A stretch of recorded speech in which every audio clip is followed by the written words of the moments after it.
Yeah, thanks for coming to do this interview, Mark. What did you think when I asked you to come? What did you think it was all about? Why me? Why you? Yeah. Yeah. Seriously, why did you? That was instantly. Yeah. Yeah.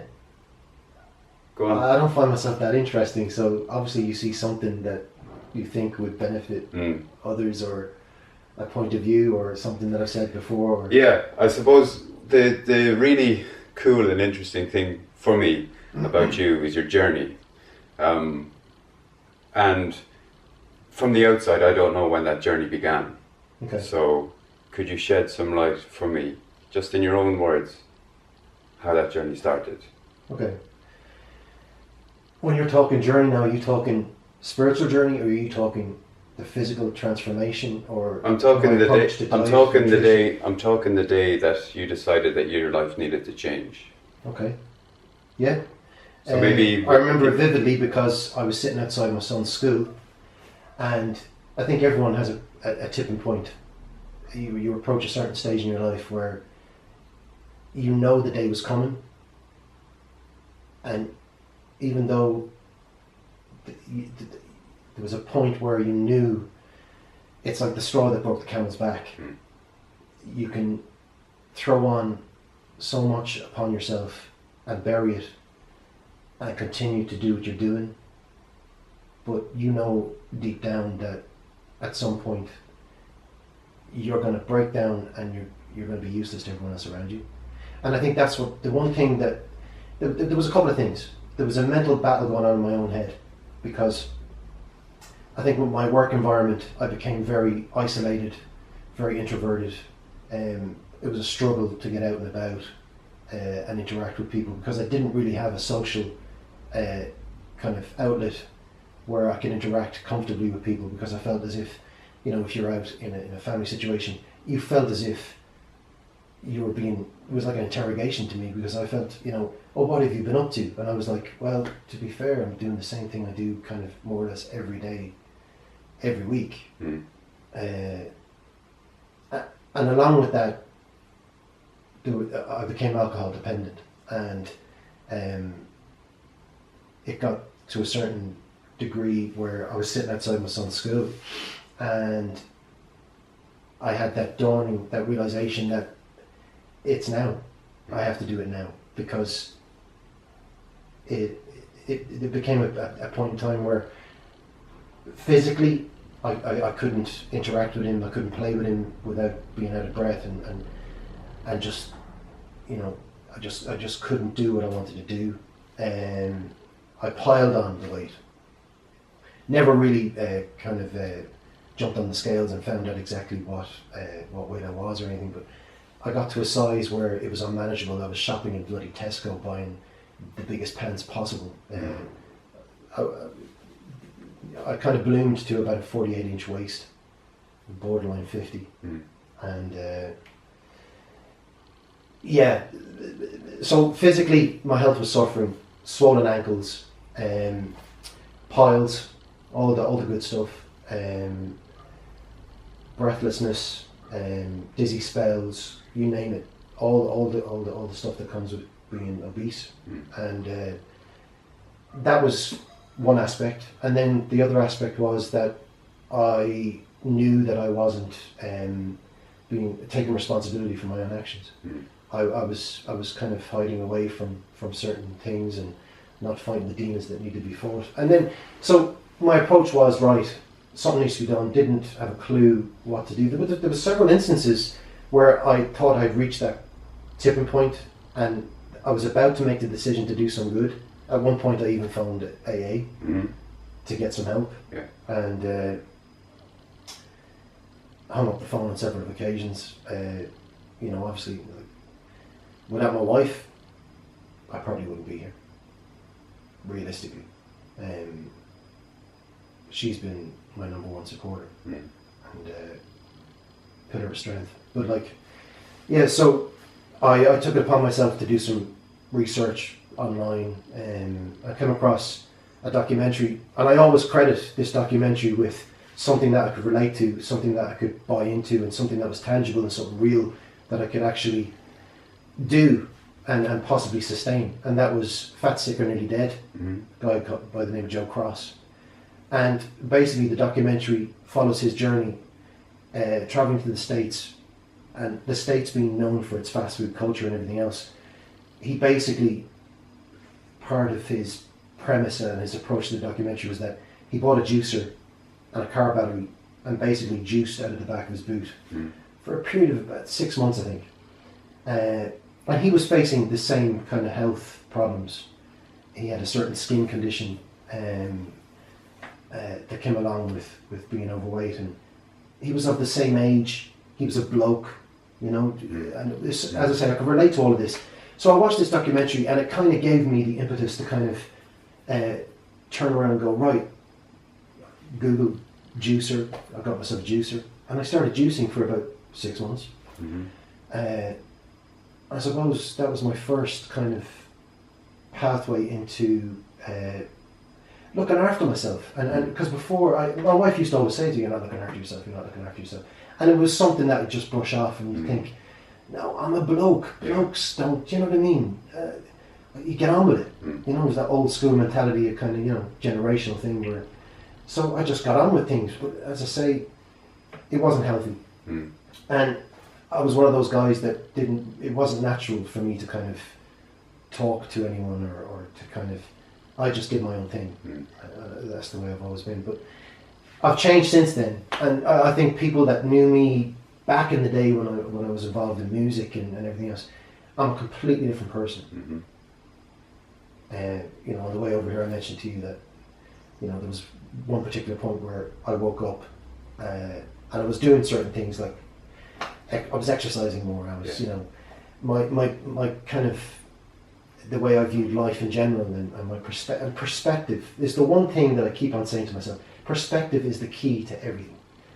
How you approach certain scenarios, and all of a sudden, this awakening and this kind of approach to the way I was dealing with inner stuff, mental torment, and the way certain things weren't addressed in my past, and I was overcoming all these kind of things that were hindering my ability to grow.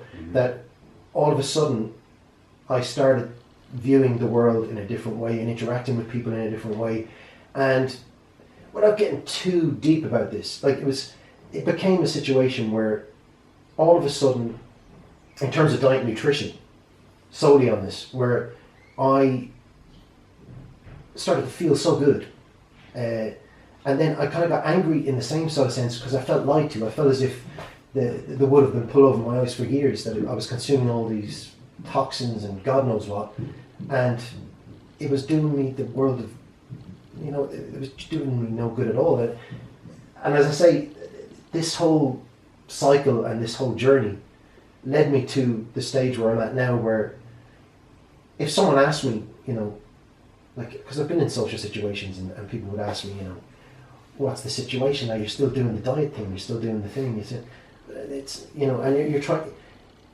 and explain that it's not a diet, it's a lifestyle, it's just something that it's a sustainable living kind of thing for me. And, you know, I'm not, as I say, we mentioned this before, but like, I'm not hindering anyone else by doing what I'm doing. You know, it's not affecting anyone else. Like my wife and my child still eat a standard diet, and you know, it's not a problem. But you get that whole thing. I think it's when you start doing something that's not done normally, people straight away are not comfortable with it, and they're kind of going, that's great, and you know, there's a conflict of a situation which happens where they see you and they see that physically you look great, and you come across as if you're in a better place, and they're trying to fathom what's going on, because it's not clicking in their heads what's happened, you know.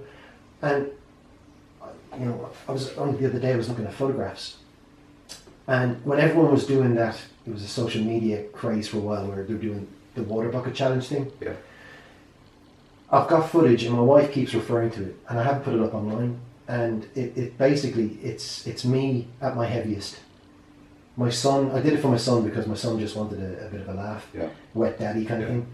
And my wife filmed it, and I was one of those people at that stage. I didn't want to be in any photographs. Didn't like being the centre of attention. Yeah.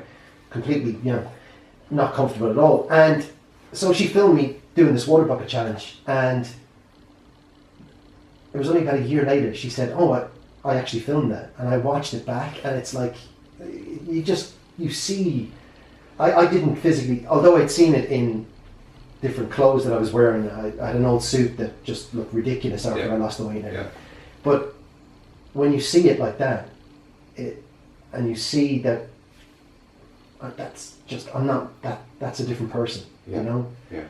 Just to pick you up on that, do you think that, I'll try not to lead you into any answers, but I'm wondering, the day that you decided to make the change, did you feel as far away from everybody else that day as you've ever felt? And how do you feel in relation to people now? So maybe before, if you felt disconnected, do you now feel more connected? Is there something that you could say about the connection that we all might have? Would you, what is your take on that? The initial stages, it was extremely difficult because, I was doing something that just, it seemed extreme. Like, even my wife was going, are you sure, where are you getting your calcium from? What's going to be happening here? And she was all for it. As I say, without her, I'd be lost. But there was just natural concerns because that's me. I'm an all or nothing type of guy. I'm either in it or I'm out. I don't sit on the fence. So approaching anything, I either do it full on enthusiastically and I'm in the deep end, or else So I ventured down this path and I said, look, I'm gonna. And it wasn't initially it was for health reasons, and I did it for my own mental health and I did it for my own physical health, and I thought it was a me situation. But the bigger context was that if I couldn't function, and I later learned that you have to appreciate and accept who you are, and I call it temple then. But you have to look after your own temple in order to be of benefit to family and society in general. If you don't, it's a slippery slope, and that's where I was headed. I became more of a burden than anything else, and I couldn't live with myself that way. And so initially when I approached it, it was difficult, and I felt awkward, and I felt, was it the right thing? And you're questioning yourself along the path, and you're thinking, how long can I sustain it? Is it sustainable? Is it going to be a phase? Am I going to fall back into old habits? Because I was fighting three things. I was fighting my alcohol dependency. I was fighting insecurities. I was fighting a load of different issues, and along with that, my health declined. But in hindsight, and hindsight's a great thing, I look back now and I think, if I hadn't have done it, where would I be now? And it's frightening to think, where would I be now situation. Frightening. It actually, I've had nightmares in the past where I've woken up in a cold sweat, and it's been one of those kind of weird moments where you're the old you for a little minute, and your mind is playing tricks on you, and it's weird, really strange. And I just look back on my life in general, and I think how we all grow and develop as people, and the different stages in life, and the different circles of friends that we form, and how we grow, and the path and the decisions that we make, and where it leads us. And when I look back at my life and think about how naive and the growth spurts and how you develop as a person, and where I've come to this point in my life at 40 years of age, I still am the kid. In my own mind, I'm still a little kid trying to figure out this world, trying to figure out what's good for me, what's bad for me, who's on my side, who's not. I'm still that lost little kid, but I'm faced with all these mature responsibilities, and I think many people can relate to that. Oh yeah. Do you know? Yeah, I do. And it's one of those things that it's a constant. You need to work on it. It's at times it's a tough pill to swallow, because there's, with everything in life, there's responsibilities you have to take, and that's the one thing that I think I've got to credit my mom with. she used to always say, like, you know, every decision that you make in life has a consequence. And only you, like, nobody can force feed me what, or put a drink in my hand and force me to drink that drink. Nobody can, you know, it's all down to you. It's all down to your mindset, how you approach a certain situation. As I say, perspective. Your views on different, like, I had a conversation with a mate of mine about 2-3 weeks ago. And I said, isn't it funny how you can jump on a plane and 2 hours away, you're in a different culture, you're in a different environment, and you're experiencing different people, and people seem different. And there's a reason for that. Like, the minute you're born, you're wrapped in an environment that shapes you as a person. And I find now, at this age, even though I think I've learned so much, I've got so much to learn, and I find just, I've got a natural curiosity for so many things now, you know? And it's like a veil's been lifted, and, you know, I just want to experience as much as possible and learn. Like, as I'm sitting here now and I'm speaking to you, I don't feel comfortable kind of saying to someone, this is the right way to be, or this is good, this is good for me. And, you know, this is what I say to people. It's like, when anyone decides to do what they want to do, it's a personal decision. And nobody should really have the right to kind of question it or express, you know, everybody's entitled to a point of view, but I feel that, you know, we're all individuals, and we're all entitled to live our lives as we see fit, without, if it's not, as I say, if it's not affecting anyone else, you know. It's interesting that you mentioned your earlier self as a different person. The last question I want to ask you is how you deal with adversity today, and what would you say to that younger self? So what would you say to somebody that's sitting on the south side of that experience? Because you don't want to be too harsh, I don't think. It's something, like, as I say, age and life experience and it makes you, again, perspective, and there's several points or several moments in your life where certain things happen, and as a kid, you know, you're living your life and you think you're invincible, and you know, so what, you know, that's what it was, you know. You don't really think responsibility, actions, consequences, you know, that didn't exist. So, like, you get to a certain stage where it does matter. It starts to matter because look, the big moment in my life is when my son was born.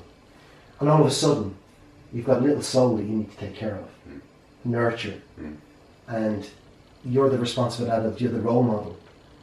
And you're the person that's going to be a major influence on his worldview, his, you know, overall persona. And that's something I quickly realised. Like, don't get me wrong, like, when I became a dad, I was like, what?